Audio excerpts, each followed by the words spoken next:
Kia ora, hello, and welcome to Liberty Now. I'm your host, John Verd. Thank you for stopping by. This is the show for discerning minds and common sense. We seek the truth and we can think for ourselves. I'll be here dropping truth bombs every Saturday at 10 p.m. and chatting with you about stuff that matters to you and me and everyone we know. We'll follow the stories behind the headlines, we'll ask questions, and talk to people who are taking action. Today, we're having a conversation about workers' rights, and I'm talking to Matt McCartan of UTU. We're going to get into that in just a moment. But Matt is also kind of a crusader like me, and it was just sort of a chance meeting. I have a good friend who was working at Caltex and talking about how the working conditions were not so great. And he mentioned Matt, who was actually taking some action about the employer to bring some justice. We'll get into that as well. But it was just funny chance meeting. Matt, his last name is McCartan. My grandmother's last name was McCarty. Hey, Matt. And we both come from Ireland, or our family, part of our family heritage is there, which is kind of cool. It turns out we both have the same middle name, Patrick, which is hilarious. And you also lived in the hometown that I grew up in Spokane, Washington, which, most people haven't even heard of. So, and then here we are meeting for the first time on air in New Zealand. Kind of funny. Small world, eh? Well, on the other side of the earth, that's right, brother. Yeah. But like almost in every other New Zealander, at least I know where it is. And yeah, right. Yeah. Yeah. It's funny. I think, your average New Zealander knows about world geography a little better than the average American. I'm ashamed to admit, but well, that's because we're small, so we look outward. Where the Americans they look inward. So yeah. of course. Well, Matt, welcome to the show. Thank you very much for taking some time to chat. And I'd really like to help get the word out about what you're doing. It's not a traditional trade union, but almost like an ununion, right? Where I guess the members pay dues to support like legal representation, but there's like no union meetings like a traditional union. And you're supporting workers across all industries, but especially those that are most vulnerable. Am I getting that right? Well, thanks for having me on, John. It is Yeah. a humorous thing. I don't think I'd go around and parade my Irishness as much as my Maori side for obvious reasons. Yes, but irony. We're both, our middle names are Patrick. My father was an Irish immigrant, and my mother is Ngāpuhi or Māori, and so born here, of course. And it is one of those things. This is a new project, and it's not been tried anywhere else. And what unions? Unions will only look after members, right? So if 60% of the private sector can't even join a union, well, then the unions are irrelevant. And I think with the growing workforce, is that the unions are irrelevant in their present forms. They just are, And so that unions have I think, erroneously have decided they can't do it all. And so they've retreated back to the public service, and they've retreated back to big employers. What they do is they organise bosses. So, if you work at Air New Zealand or you're a teacher, you join the union. When you're no longer a teacher and finish at Air New Zealand, you're not in the union. So it doesn't work. So our thing is different, saying is we will help anybody. Right? So that's the first thing. Unionists, an injury to one is an injury to all. We are determined by our weakest link. So we will help people. So it's a mix of volunteers there. As from 2 weeks ago, we started to take membership. So, we're because we've been working on the project now under the radar for over 2 years now. So you've been kind of doing this out of a personal passion, I guess, before you've formally organized it. Yeah. Well, I have done, yeah, I've been a political organizer and I've been a union organizer and a campaigner now all my adult life. So it's not new to me. It's just a question of how do it. And most of the workforce now is, it's the gig economy now. It's subcontractors. The days of permanent work is getting smaller and smaller Yep. for the generations which are around now. So how do we, as social justice activists, actually walk our talk? That's really it. And so for me, I've done a number of projects which have been reasonably successful, but this one is, in my view, the most important one I've ever done, which is about most of the workforce now is in the grey economy. Yeah. And they don't have any security of work at the times of gone. They have very little rights. So the only access they have is going to a labour inspector. If a worker is in trouble, they can go to a labour inspector. The labour inspectors, that's the government funded, the bureaucracy. Right. They take a case for you as an individual. They don't, right? And so they just apply the law. That's all they Right. do, and So they you will give you. saw a niche or a need out there. Um, Tell me, leading up to this, just a little bit about your bio, your background, and what led to this point. Um, other projects you've done to get to this point. Sure. Okay, well, I worked for a corporation when I was in my 20s, Uh-huh. and that was exciting, but I thought I couldn't do that for the rest of my life, sort of making someone else rich in a corporation. It's not Right. really but Yeah.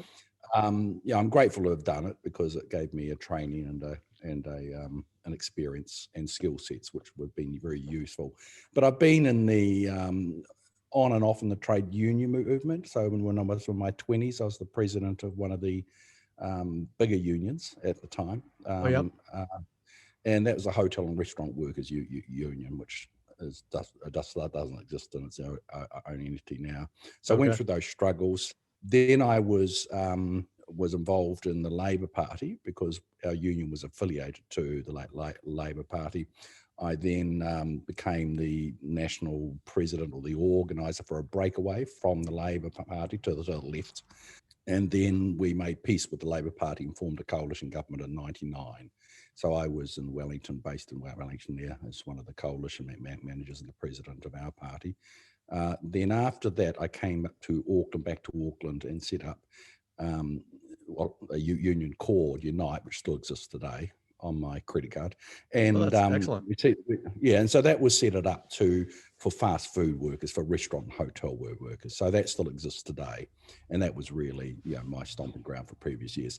Then I was asked by the Labour Party to go and be the chief of staff, and that was based in Parliament. So I went down there for 3.5 years up to the previous election, came back to Auckland and started to think this is the project which is really the need it. So that's my quick sort of bio. Yeah. Well, so you definitely cut your teeth in the real world, and I guess it gave you an appreciation, sort of on the ground or at the grassroots for the people who are Oh, for sure. actually And out it's my there. tribe. Yeah.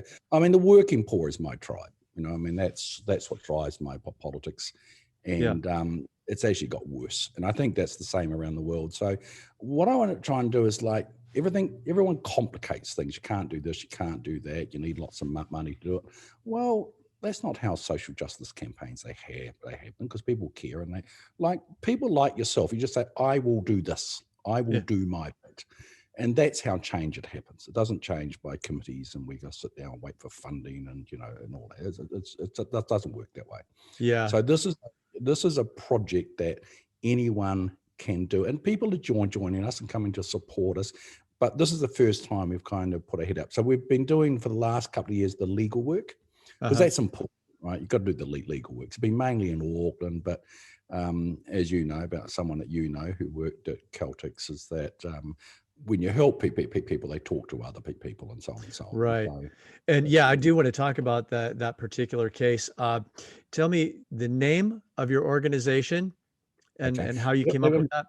Right. So we started off, we had a number of changes. The one up until recently, we've called ourselves as One Union Incorporated, right? So it Uh, was really a union, the same sort of thing. We will help anyone, and it was one union, it doesn't require you to be any type of worker. if Yeah, you're that's a working. really unique idea that was kind of It struck is. me. I haven't seen that before.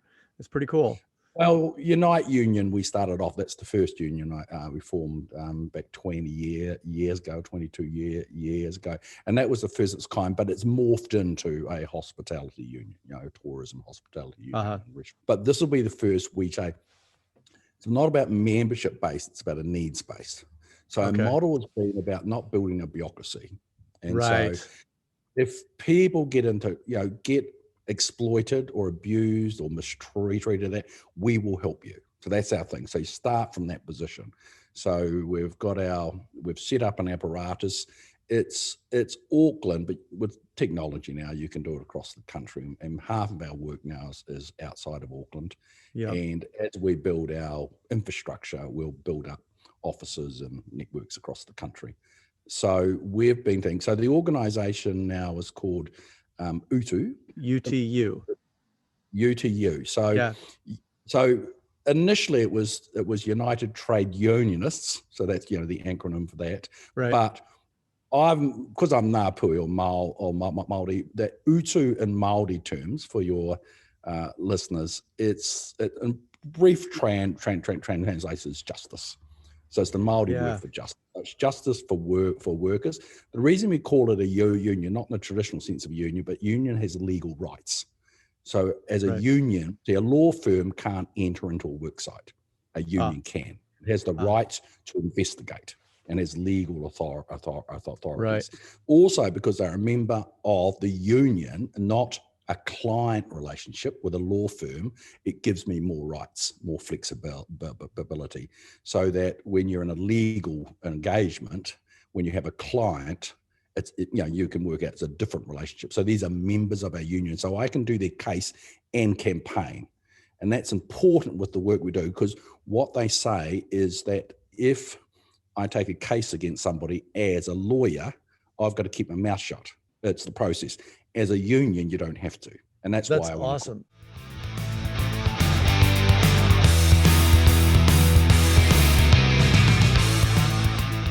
If you're just tuning in, this is John Verd on Liberty Now on air, 96.9 Plains FM in Christchurch.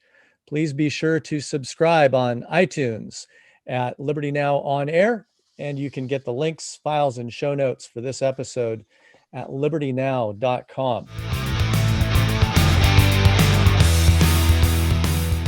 Okay, we're going to get back to the interview with Matt McCartan, and he was explaining a little bit about the difference between legal representation as an attorney versus being a member of a union.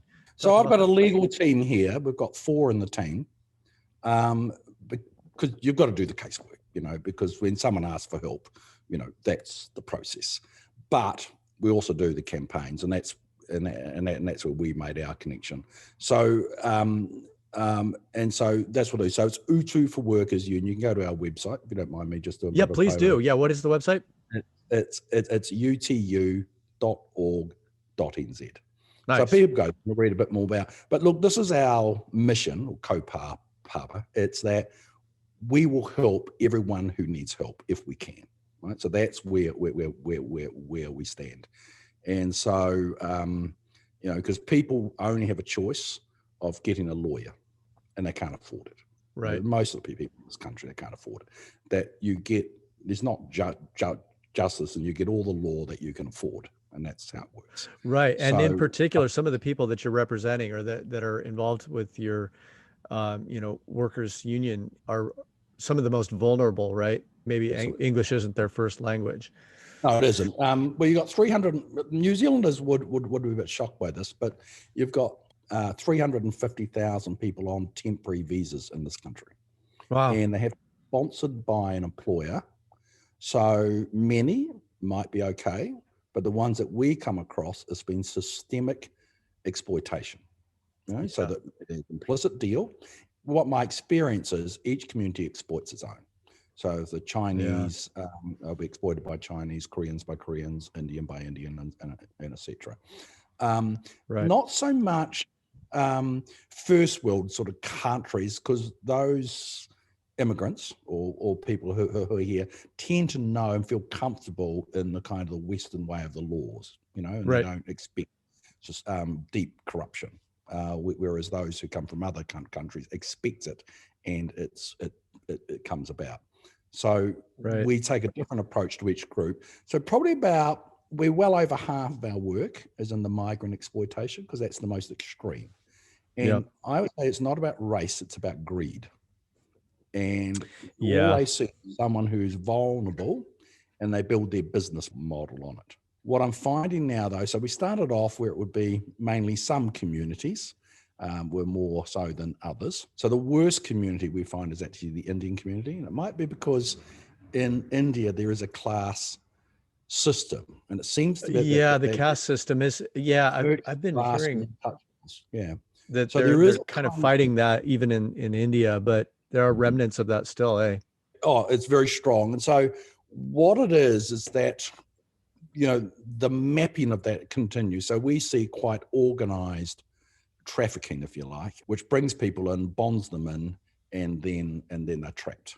The Chinese community would be the next, but theirs is a different type. This is where they pay for jobs, and then they pay their own sorts of wages. Where the Indian community is more, they give everything back. Over $400 is the going rate, and it's back in cash and so on and so on. But theirs is about working long hours, so they are working between 65 and 80 hours a week.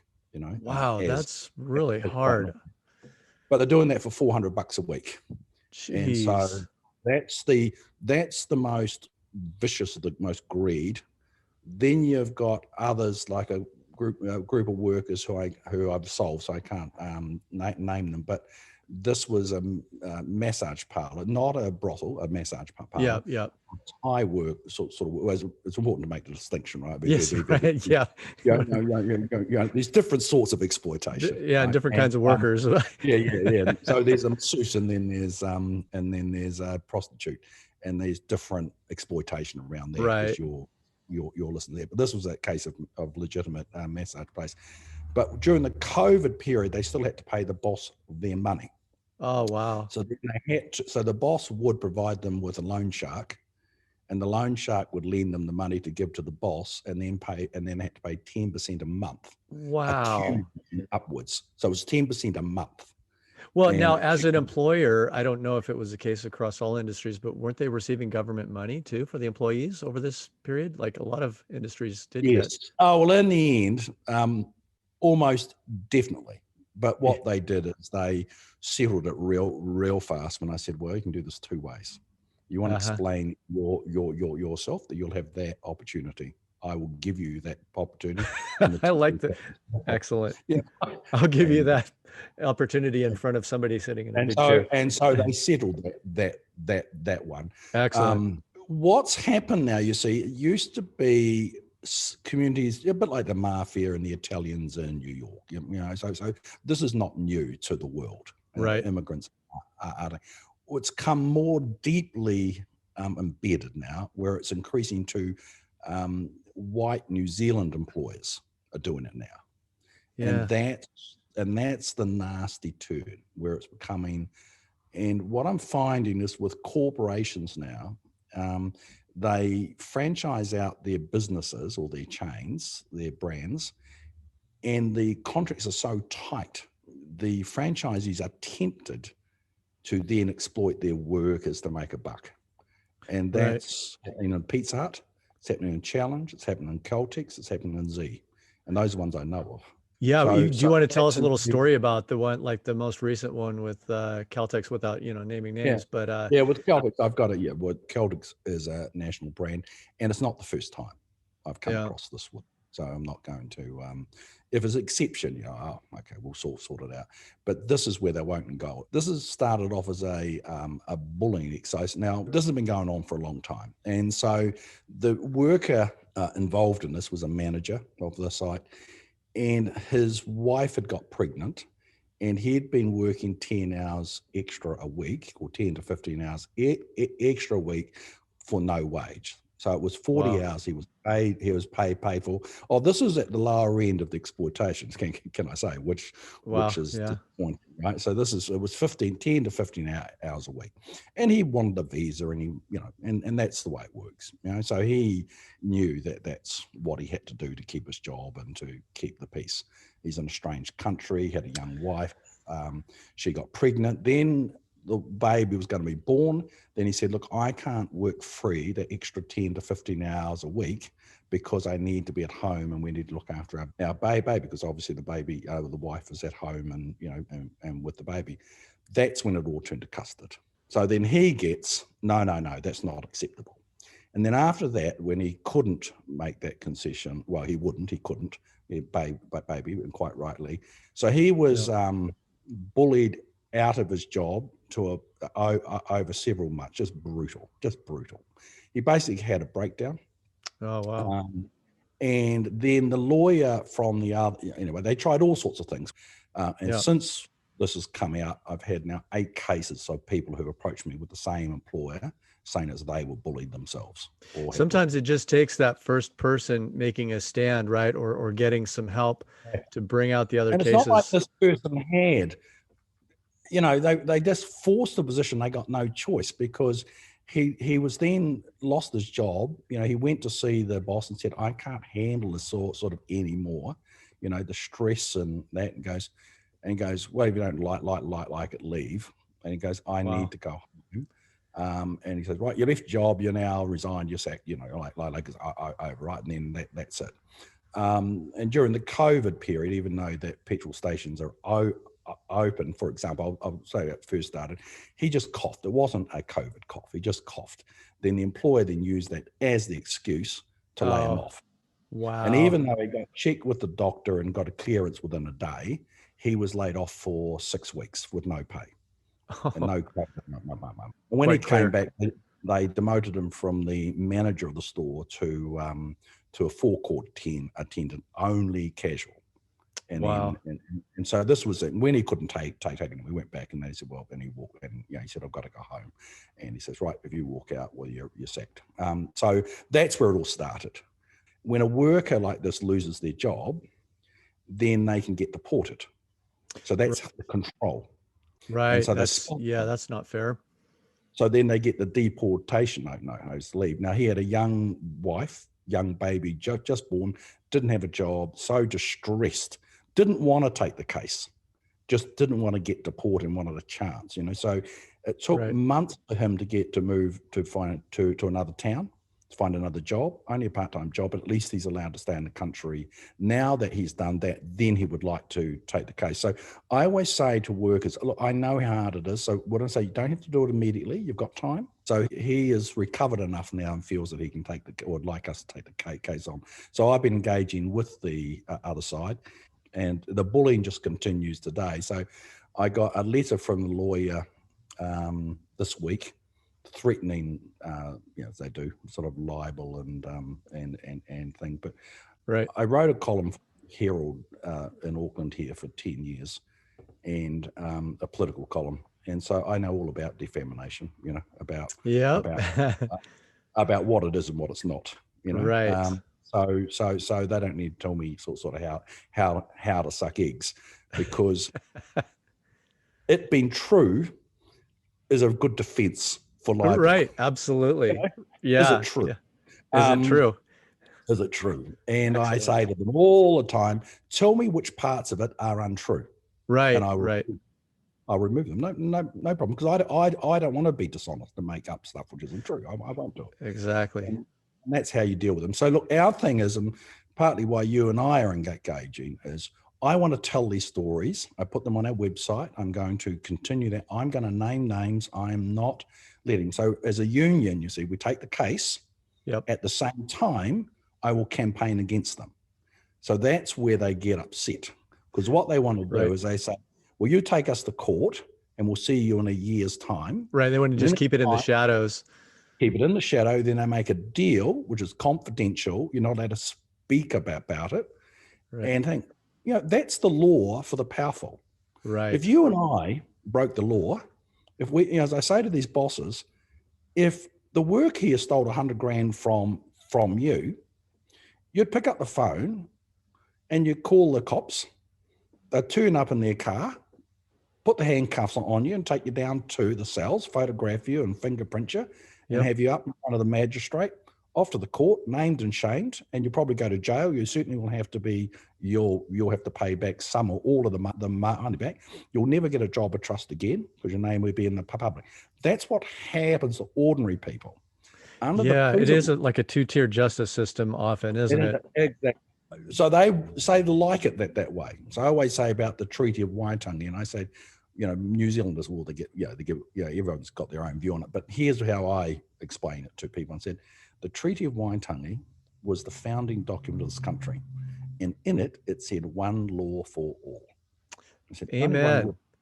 And so whether you are like me, descending back to the tangata whenua, to the first people of the land who came here to build a better life, or you descend from those who came after the treaty to build a better life, or you got off the aeroplane this morning. Once your foot touches the soil, you are protected by the treaty, one law for all. And that's what utu is. And so utu means you must put things right.